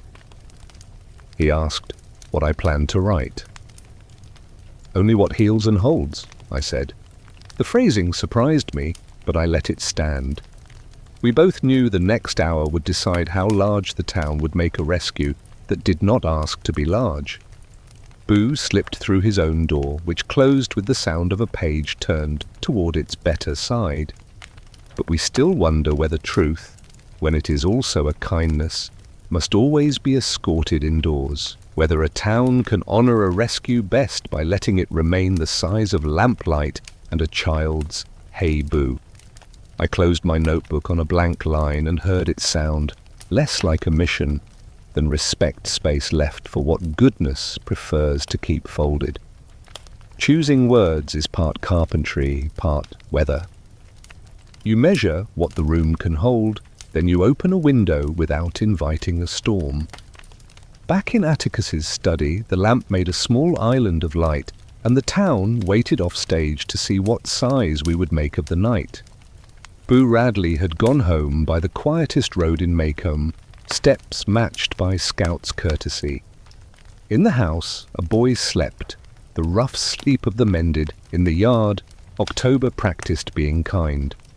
What remained was the fillet's mouth open for a conclusion and the choice of how to close it without bruising what courage had done in secret. Atticus stood by the desk, smoothing the corner of a page that did not need smoothing. "Heck," he said, "if, Jem." The sentence respected the boy by not finishing him into trouble. I had already walked to the ground, counted the scuffs, and listened to the knife where it lay, among weeds. It was Bob Ewell, I told him. He was drunk and mean and carried his own end with him. Jem couldn't have done it with that arm, and another Manone, who had business being there, did not intend harm, only rescue. I let rescue sit in the room until it found its chair. Atticus's job is to imagine the strictest daylight. Mine is to calculate how much light a soul can bear without withering. He took off his glasses, a gesture that means he is looking harder. You're saying he fell on his knife. The sentence tested its own weight. I nodded. He fell on his knife, I said, because there are times when the most merciful truth is the one that spares a good deed from the parade ground. Dragging a shy man into the glare for doing what we pray neighbors will dowel, in my book, that starts to sound like sin. He searched my face for softness that might be lying. You sure? I was, and I kept my voice dry enough to carry the weight. Sure as distances, I said. Sure as a boy's arm that won't lift, and a drunk man's pride that does. We were not trading fictions. We were choosing which part of the truth would heal and which part would only satisfy someone's appetite for complete diagrams. The law likes diagrams. Conscience likes doors that close gently. I set my palm on the file. Let the dead tend to the dead they made, I said, because in a small county the past insists on officiating at its own funerals. We would not improve the night by making of it a spectacle. Atticus breathed, long enough for the room to breathe too. I don't want to have another trial by rumor, he said. Neither do I answered, and felt the steadiness of saying we together. Scout had lingered by the doorway, as children do when a house is tuning itself. She wore sleep like a shawl, and a resolute curiosity beneath it. "Mr. Tate," she asked, "would it be like shooting a mockingbird?" The room recognized the question before I did. I looked at Atticus. He looked at his daughter.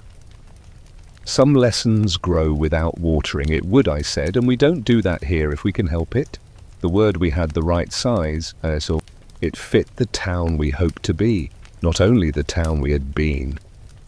Atticus glanced toward the window, where the square was nothing but a suggestion of porches and the steady patience of lamp oil. "You'll take the responsibility," he said, and it was not challenge, but trust. "I will," I answered. "That is what a badge is for when it is worn correctly, to stand where the truth meets mercy and choose the sentence that guards both." I wrote what needed writing. that Robert E. Lee Ewell received a fatal wound at the scene, that evidence indicated he had fallen on his own knife in the course of attacking the Finch children, that the attacker was dead, that no charges would be brought.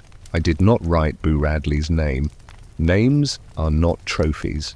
Let me loosen the air. Perhaps you have returned a lost photograph to a stranger and resisted the urge to study the faces. Because the kindness was the point, not your curiosity. Or perhaps you have chosen not to correct a small boast at a family table, understanding that the peace it purchased was worth more than the precision it lacked. There is a thrift to mercy that does not cheapen truth. It spends exactly enough to keep the house standing. Atticus sat, and in sitting he seemed to exchange a portion of argument for a share of rest. "You'll be asked," he said. "I'll answer with the sentence that fits," I told him. "We do not pay courage by taxing it with applause." He smiled in that narrow way he reserves for ideas that he wishes he had framed first. We were not conspiring, we were consenting to a standard older than either of us, that decency is entitled to privacy when publicity would only harm it. If the county needed a story, it could have the true one kept to the size of a ledger line. If it needed a hero, it could look to its children and the man who mended a boy's blanket without asking his name to be printed. I stepped onto the porch and let the night confirm our choice. A cat crossed the walk with a confidence that suggested the world was reparable. The oak kept its counsel. The street lamp wrote a narrow column of light. I could almost feel the town choosing, house by house, between gossip and rest. Inside, Scout's footsteps turned toward bed. Calpurnia moved in the kitchen with the orchestration of someone who refuses to let fear put the cups away in the wrong place. Aunt Alexandra's voice softened to the pitch soothing chooses when it is close to finishing a hard day. Back in the study, Atticus signed where a county requires signatures. We exchanged no benediction. None was needed. He would read to Scout until her breathing forgot the page. I would carry the file to the station and lock it with the others, where time turns our best decisions into precedents if we have chosen well. On the walk, I rehearsed the morning's words. The simpler they sounded in my mouth, the truer they would land in the square. He fell on his knife is a plain board, nail it straight, and the porch holds. But we still wonder whether a town can keep from prying at a mercy the way a child pries at a scab, whether our appetite for completion will tempt us to measure a quiet neighbor we have finally learned to thank by leaving alone. I cannot legislate that. I can only set a sentence on paper that refuses to spend his goodness for our curiosity. In the arithmetic of this night, the sum is modest. 2 children home, a father steadied. A shy man spared the cruelty of a spotlight he did not earn. Maycomb will be judged by its own tomorrow on whether it calls that modesty weakness or wisdom. I have chosen my word. I hope the town chooses the same. Morning arrived the way forgiveness sometimes does be windows first. I carried the file to the station and slid it into the drawer where knights learn, over time, to keep quiet. The square yawned, swept itself, and practiced being ordinary. Dias straightened a row of nails until they obeyed. The barber tuned his strop. Miss Maudie paused by her roses as if choosing between pruning and praise. Routine is the rope you hold when the stream looks faster than it is. At the Finch house, quiet had the texture of clean cotton. Jem slept in the wide way of the mending. Scout read on the porch steps, lips moving with the effort of someone matching sense to breath. Atticus's lamp still burned. The room behind it looked like a place where a decision had been folded and put away. Calpurnia pressed a biscuit into my hand and said, "Eat before talking," which is a policy sound enough for any sheriff. A town rarely changes all at once. It adjusts like a porch swing, finding the rhythm it can keep. I made rounds no one will write down, returned a lost glove, asked the jailer to oil the hinges again, reminded a storekeeper that boys standing at the counter deserve their full names. By noon, the courthouse clock resumed the comfort of being slightly wrong. We live with small errors we agree to correct together. At the schoolyard, I touched the sealed knothole and considered what had passed through it.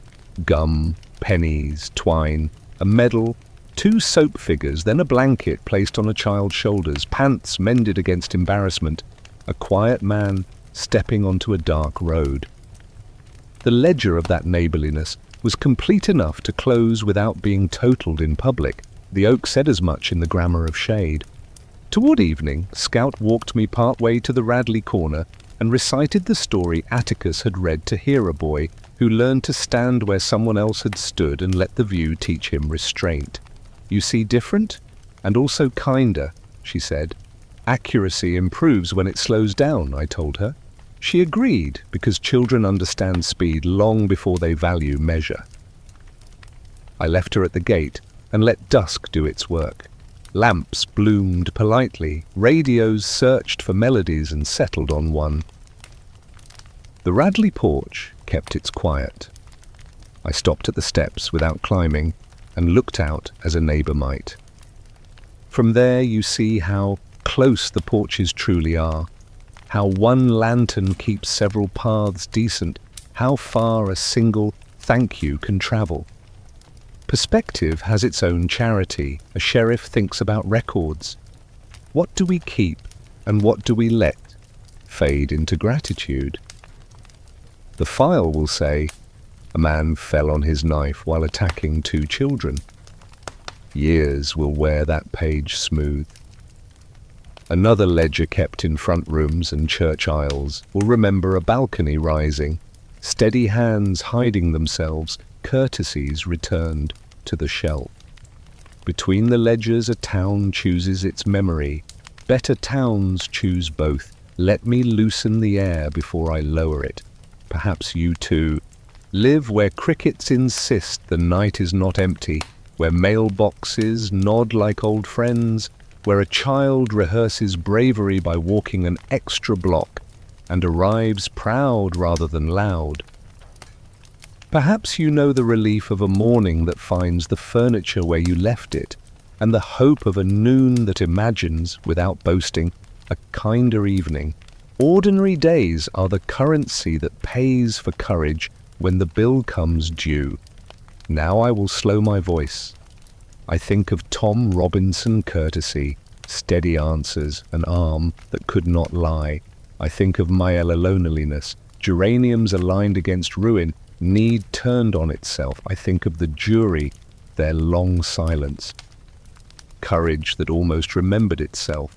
I think of Atticus, whose restraint taught the difference between quiet and indifference. I think of Boo Radley, who asked only to help and go home. We do not get perfect justice here. Few places do. We get the chance to keep practicing its instruments, truth spoken without swagger, mercy chosen without applause, courage walked home without lanterns. If Maycomb learned anything, let it be this. The law is at its strongest when it refuses to spend a person's dignity to purchase certainty. A statement can be accurate and kind. A verdict can be slow and still not late. A neighbor can be spared from spectacle without cheating the truth. I set my hat on the peg and let the station dim. The fan clicked. The ledger napped. Miss Maudie's oven warmed a pan. Reverend Sykes chose a hymn with the word still. Calpurnia stacked plates in a room returned to order. Jem would heal, Scout would read, Atticus would turn a page and decide to see clearly. Arthur Radley would sit behind his curtains, not a legend, but a neighbor, whose door we have learned to leave in peace. Walk with me once more to the corner. Hear the mockingbird test a phrase and decide to keep it. Feel the street practice being harmless. A breeze lifts, not to lecture but to ease. If you look back, the town is small enough to keep and large enough to learn in. That is all I ever hoped from Maycomb, not perfection, only the work of becoming decent on purpose. Now I will speak the sentence I tell myself when I lock the door and step into the ordinary miracle of evening. Keep your hands steady, keep your words narrow. Count the porches, carry the names. And if a song begins in the dark, do not interrupt it. Let it say what you and I cannot hurry, and hear in it the modest vow we owe each other, that we will not shoot a mockingbird, not with bullets, not with gossip, not with the bluntness of a truth that refuses to be kind, nor with careless laughter, nor with pride dressed as certainty.